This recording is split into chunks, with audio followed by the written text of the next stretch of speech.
Today is Sunday, April 7th, 2019, and this is Journal 12 of my spring junior semester. This journal is talking about some of the progress of my little clinical question and what kind of evidence that I have found already. So I've gotten a lot of input after proclaiming what my question was going to be, and just as a refresher, my question is, does the menstrual cycle make female athletes have a higher incidence for knee injuries when compared to male athletes?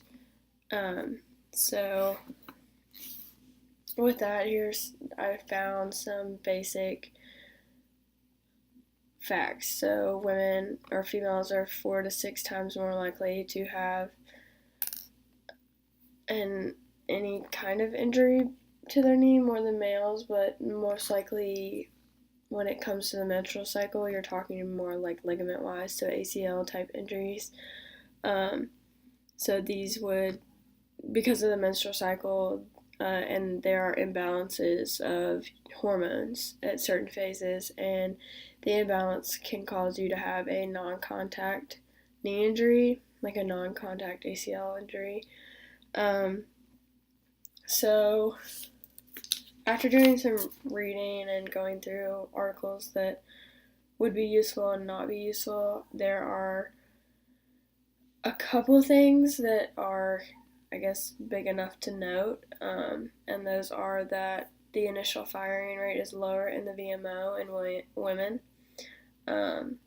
There is an increased firing rate in the early follicular and late luteal phase, as well as the VMO firing decreases in the ovulatory and the mid-luteal phase. So with those facts, you know that there's the control of the VMO changes across the menstrual cycle for females, and that can be dangerous because the hormones go up and down and kind of leave your firing of your VMO and things that, keep your knee stable to be unstable and cause you to be have a higher incidence for injury. So there's also one good article that I read that says many times that females are way more likely for ACL injuries in the first phase. So a lot of people, I guess, consider the first phase different. So the first phase is, some people say it is the week before you start your menstrual cycle, or it is when you're ending your menstrual cycle, because then you're starting a new phase. I think with this article, their first phase was talking about your last day of your menstrual cycle, when you're supposed to be ending your cycle and going into normal days leading up to your next menstrual cycle in the next month. Some more facts is your estrogen rapidly increases in the mid-luteal phase and the mid-follicular phase, and that raises the cause of imbalances and the worry for your VMO not firing correctly.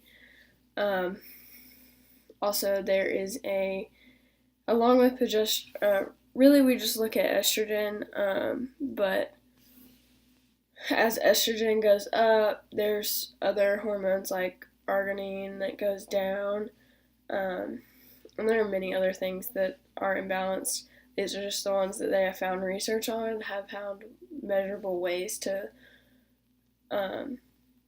compare them. But that is what I have found so far. I guess the most interest that I've had is from my preceptor, just because she has an athlete that has had issues with her ACL and injured multiple times.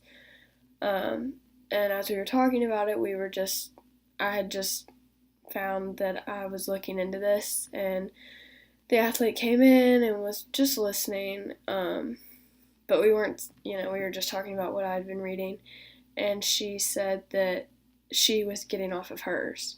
And that was when I had read one of these articles that says that you're more likely to have a non-contact ACL injury in the first phase, and that hers was non-contact. So I believe it was non-contact, but she was supposed to be ending, so she was on either the day before or her last day of her menstrual cycle. So just because they are finding ways to look at hormone levels and compare them to men and the menstrual cycle so far, in my opinion, does make female athletes, more susceptible to knee injuries, not just ACL injuries, but they're finding most of the issues with ACL type injuries, like more ligamentous injuries. But I also found in the previous semester that, the hormones obviously change the firing rate of the VMO, which can cause females to be more likely to have issues with patellofemoral pain syndrome. So it's not just ACL, but I think that this is the easiest one that they can gauge because of its role with working with the ACL and the knee movements.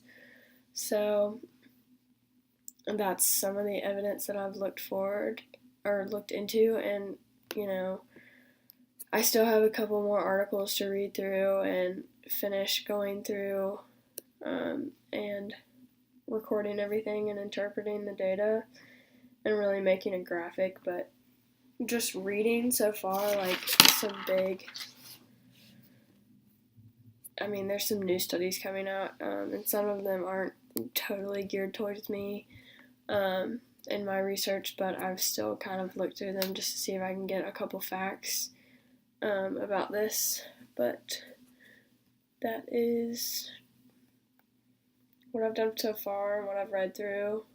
But I still have a little bit more time before I have to lay down exactly my conclusion.